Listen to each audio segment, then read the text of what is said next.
Hello everyone, my name is Sarfaraz Educationwala and I am a student of Rehan College Munawar campus. And today we are discussing an important topic, how to identify and avoid toxic positivity. In this video we'll explore how to recognize early positive thinking that can be harmful and how to maintain a healthy balanced approach to emotions. So talk with ChatGPT this topic.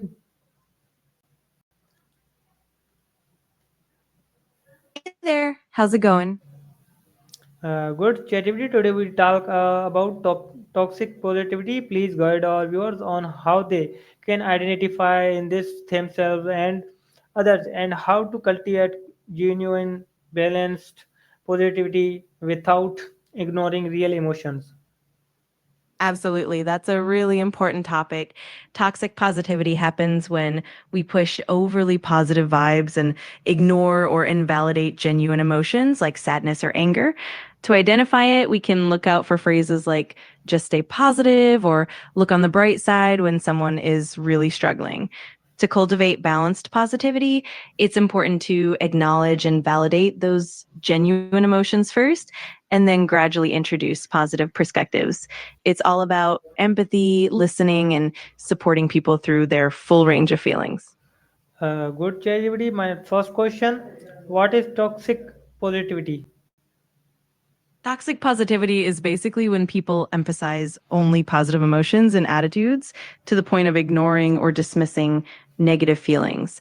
It can create a sort of pressure to always appear happy and can lead to people feeling guilty or ashamed for experiencing anything less than positive. It kind of overlooks the complexity of human emotions and can be harmful in the long run. Good. My next question: how is toxic positivity different from genuine optimism?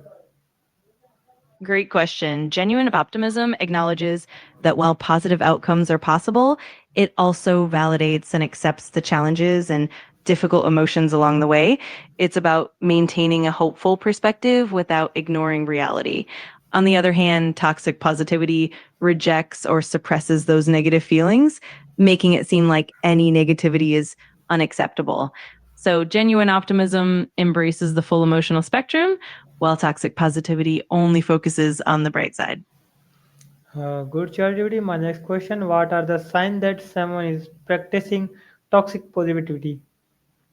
Some common signs include consistently dismissing or minimizing someone else's struggles, using phrases like just stay positive or look on the bright side without acknowledging the real emotions involved, and pressuring others to hide their negative feelings. It can also show up as a lack of empathy or understanding, and even a sort of pressure to always appear cheerful, regardless of what someone is going through. Good. Can toxic positivity harm mental health? Absolutely, it can. When people feel pressured to constantly be positive, they might end up suppressing their genuine emotions, which can lead to increased stress, anxiety, and even feelings of isolation. It can also prevent individuals from seeking the support or help they need because they feel like their negative feelings are invalid.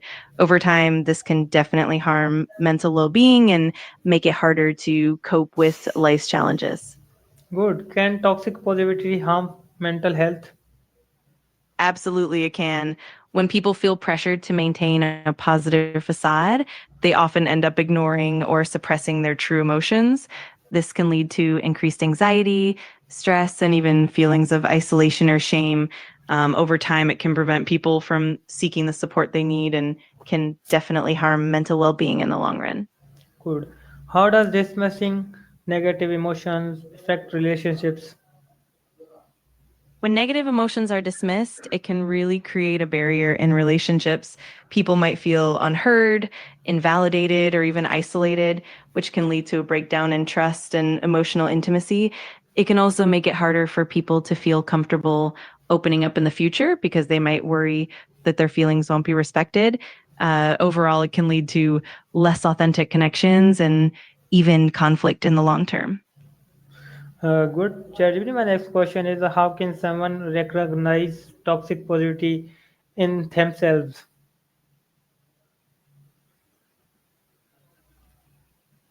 Recognizing toxic positivity in yourself often involves paying attention to how you respond to your own or others' negative emotions. For example, if you find yourself quickly brushing off feelings like sadness or anger with overly positive statements, or if you feel guilty for having negative emotions, those can be signs. Also, reflecting on whether you're truly allowing space for all emotions, both positive and negative, can help.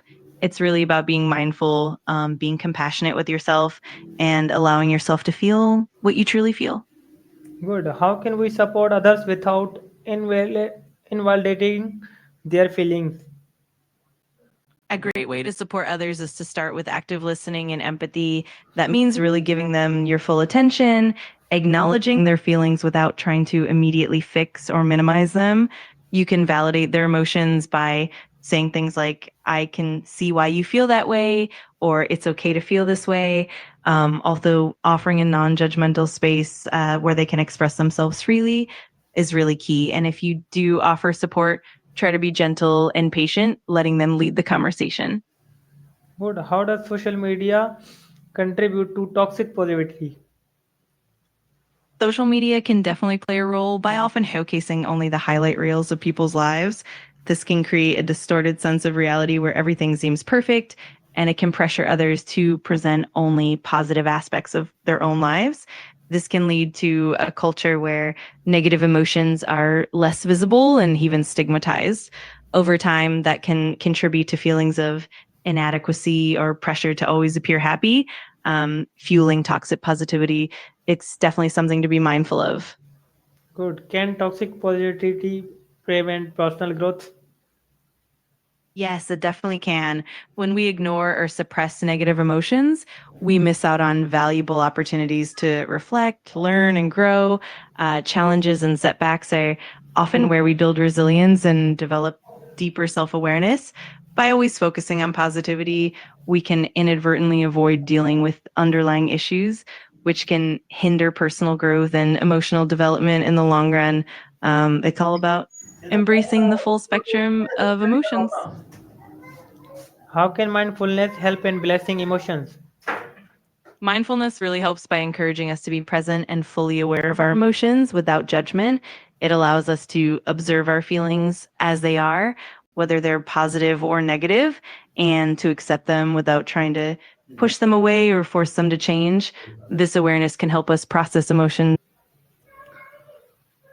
So so my next question: how can leaders and managers avoid promoting toxic positivity work? That's a great question. Leaders and managers can avoid promoting toxic positivity by fostering an environment of psychological safety. That means encouraging open communication, validating all emotions, and showing empathy. It's also helpful to model vulnerability where leaders openly acknowledge challenges and setbacks, providing support and resources for emotional well being, and encouraging honest feedback can really help create a balanced and healthy workplace culture. Good. Creativity, what mindset should viewers adopt to maintain balanced and healthy positivity? To maintain balanced and healthy positivity, viewers can adopt a mindset of acceptance and compassion. This means acknowledging and validating all emotions, both positive and negative, without judgment. They can also practice mindfulness, stay curious, and focus on growth and learning from all experiences. It's also important to foster empathy, practice open communication, and remember that it's okay to have a range of emotions. Ultimately, it's about embracing authenticity and balance. Good. Creativity, healthy positivity, acknowledge knowledge, challenge, and emotion while focusing on growth. By validating feelings, practicing self-compassion, and blessing optimism with realism, anyone can avoid toxic positivity and foster true emotional well-being. Being.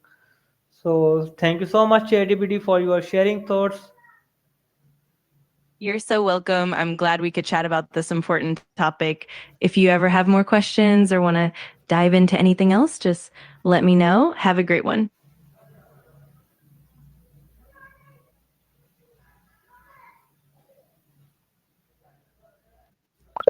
So, thank you so much.